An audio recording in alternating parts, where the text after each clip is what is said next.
Ashamaa harka fuunee akkam jirtanii kabajamtootaa fi jaalatamtoota chaayinaa ayyaanta osallaa jalatti argamtan nagaan koo bakka hirtatas naa qaqqabu isiniin jechuun jaaladha. Bakka jiraattanii bakka eeggamtanii yoo na eegdanii egaa kagaafii keessan yeroo dheeraa yeroo darbee viidiyoo gabaabduu takka hojjedden waa'ee Arab Majliisii ijoolleen baay'een nu gaafadhu amma gabaan maalirra jira jettanii too na gaafattaniif qabadhee kara keessan dhufe yeroo darbee kaa gatii isaa baasisiise tanan isinii gaafadhee dhufa isiniin jedheetiin ture. Egaa kaayaa ani gaafis na gaafatan isinii kabajee deebii qabadhee kara keessan dhufeetoo jira yeroo darbee obsaan na dhaggeeffadhaa isiniin jedheen ture. Egaa ka warri chaayinaa ayyaanta osallaatti faarawwataa kan garaattan sabskraayibii godhuun maatii keenya taa'ichuun gamanumaan affeerraa kooti. Warroonni immoo nafana turtii gootan hedduu tokko galatoomaa isiniin jechaa. Egaa akka lakkoofsa biyya keenyatti bara 2006 ceenaa viidiyoon kun guyyaa sanbira gahuu hin beeku guyyaa jala bultiitidha kanan hojjechaa jiru jechuudha isiniin jechuun jaaladha warroonni egaa akka karaandarii biyyattii sanaatitti kabajanii baga isiniin ga'e isiniin jechuun jaaladha warroonni immoo akka Awurooppatti kabajanis immooyyuu bara dhufuun isinaa ga'u isiniin jechuun jaaladha.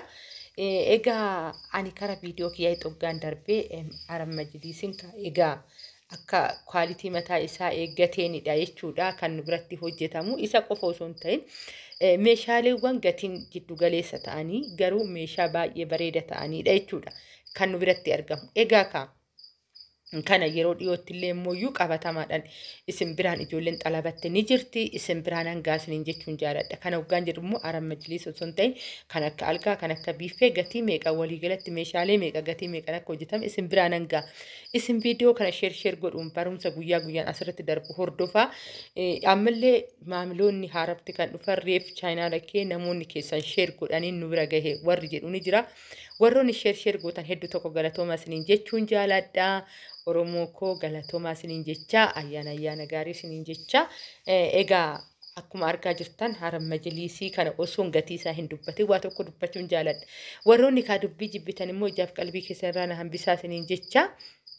Innis maalinni amma lafa akkanatti kan tuqu keessa obboleettiin tokko yaada tokko naa dhiyeessitee turte. Anis immoo biyya keessa waan jiru tokkoon isiniif dhiyeessa. Yeroo baay'ee akka biyya keenyatti bishaan karfaffuudhanis haa ta'u bishaan nu jalaas gadaanamu mana keenyattis buna waggaa danfisuun haa ta'u mana keenya bootaa xarapheezonni taa'u bootaa soofan taa'u yeroo nu jalaa jiidhutuyyuu jira jechuudha. Egaa saraamikii irra baay'inaan kaa'ama kan warroonni akkatti galfannu saraamikii godhannaa yookaan immoo liishoo godhanneet irra minxaafii afanna jechuudha. Kanuma wanti jiru homtuyyuu hin jiru akkuma biyyi kamiyyuu jiraatu keessatti yoo jiraanne jechuudha. Garuu bishaaniif ani yaada kootidha kun. Egaa isin waan isinitti tolee bitachuu ni dandeessu. Garuu osoo xiqqoo ishii lafa haga xiqqoo baay'ee osoo hin ta'in baay'inaan kaa'ama. Arab Majliis jechuun irra luka diriirfatanii yookaan luka wal jala naqatanii too irra taa'uuf namatti tolaa. Dhugaa dubbachuuf anumti tunu teechuma akka wanni si taa'uun beeku amman. Yookaan luka kiyya nan diriirfadhe yookaan luka kiyya wal jala mareen ta'a jechuudha. Anumtu uumamni koo akkasiidha. Garuu bishaaniif osoo xiqqishoo ishii kaf ol jedhee baay'ee gaariidha kan jedhu obboleettiin tokkollee waan akkasii naan jette. Mana kiyya bishaantuyyuu seena waan ta'eef xiqqoo ishii kan ol jedhin barbaada naan jettee turte.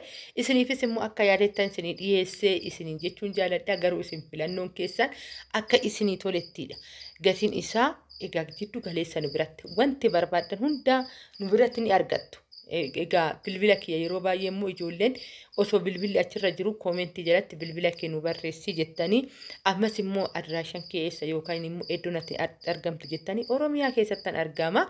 Akkasuma Oromiyaa keessas immoo bakka isin barbaadan isinii deemuu danda'a. Meeshaaleen keessan isiniin jechuun jaaladha irra deebi'aan.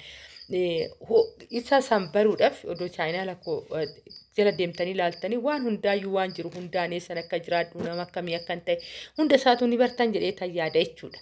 Egaa ejjennoon koo tokkodha. Har'as borus taanan jijjiiramu tokkomtuyyuu hin jiru. Isiniin jechuun jaaladha. Haga har'aa adressii meeshaalee asirratti darbu keessa meeshaalee biiffee jalqabee haga immoo meeshaalee ittiin bulmaataa hunda isaatu achi jalatti ni argattu isiniin jechuun jaaladha. Egaa karaa aram majlisii gizeen deemee egaa kun kanatti babbareedanillee ni jiru haala kanaanis warri barbaadan dhuggaate nu biratti argama. Egaa kuni garuu soofa baay'inaan karaa soofatitti harkifata warra soofaa dheeraa hin barbaanneef baay'ee tokko gaariidha aram majlisii jechuun kanaadha. Asumaan waa'ee minxaafii kanaa tan dubbadha. Minxaafiin kun garuu baay'ee gabaabaadha.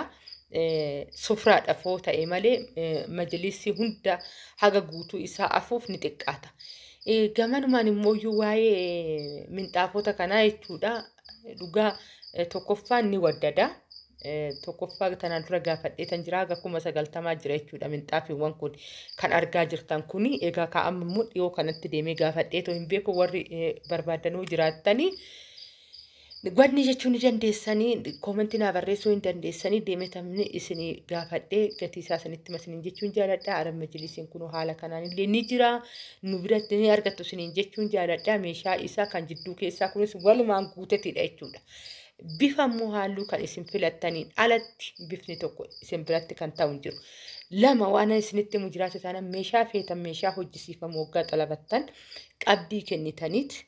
Erga hojjetamee raawwatameen booda meeshaaleen keessan isa ta'uu erga mirkaneeffattanii boodadha jechuudha. Qarshii hafe kan kaffaltan. Kana ta'uu baannaan meeshaa san ofii gabaa biraatirra oolfatee meeshaa san kisaaraa ofiitiin kan isin diizaayinii barbaadanii san isinii hojjetama. Kun itti gaafatamummaa kootidha. Warroonni kanumti akkatti filanne kun nu hojjetama warra jettaniif isinii jechaatoo jira. Wanta tokko kan akki isin itti diizaayinii kana jettanirraa homtuu wanti isin jalaa gurru hin jiru. Ani waanan sirriitti itti amanee waanan hojjisiisee argee firiyoonni koo baay'een illee hojjisiifatanii waan beekaniifan mucichi baay'ee nama maamila koo ta'ee fi hojii qulqulluu ta'u. Halkan keessa haga sa'a 6 hojii ofiiti jedhee nama ofii dhaabbatee hojjetudha nama hojjisiisu sun ta'e. Egaa kana hoon jedhu hojjettoota of jalatti hin bita garuu isa guddaa hojii ofii boca itti baafachuu ofii isaatiif hojjeta. Kanaafan sirriitti itti amana isiniin jechuun jaaladha. Warroonni nu jalaa jijjiiraminaa akkas ta'ina jettanillee hin raafaminaa 100% aanatu fudhataa itti gaafatamummaa isaa isiniin jechuun jaaladha.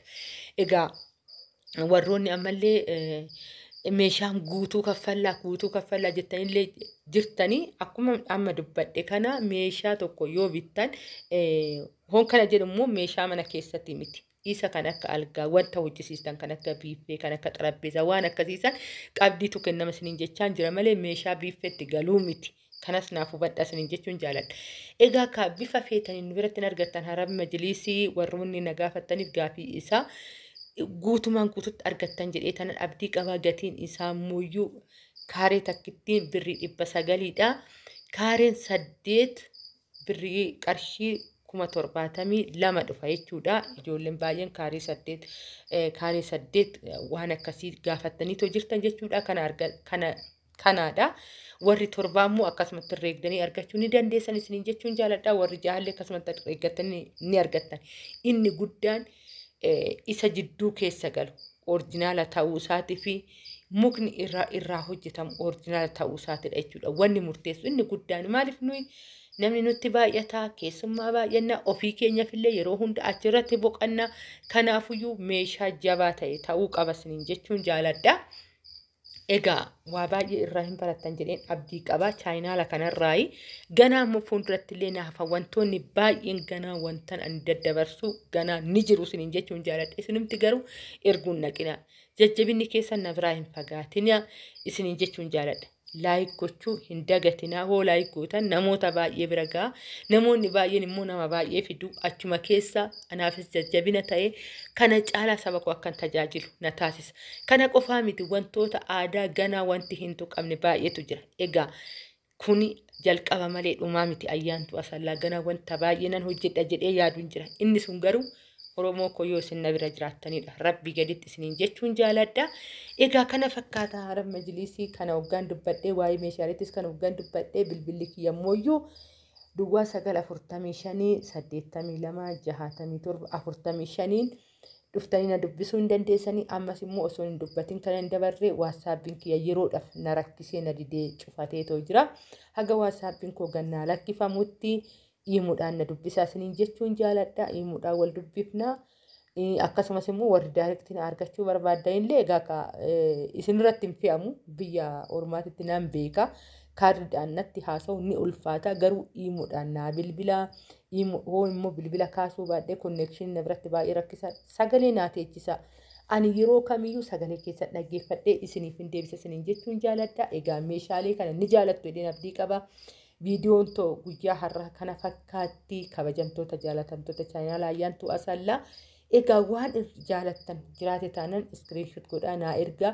Karaa biraatiin irraallee diizaayinii biraa fidattanii waggaa dhuftanillee naa ergaa isiniif ni hojjetama isiniin jechuun jaaladha.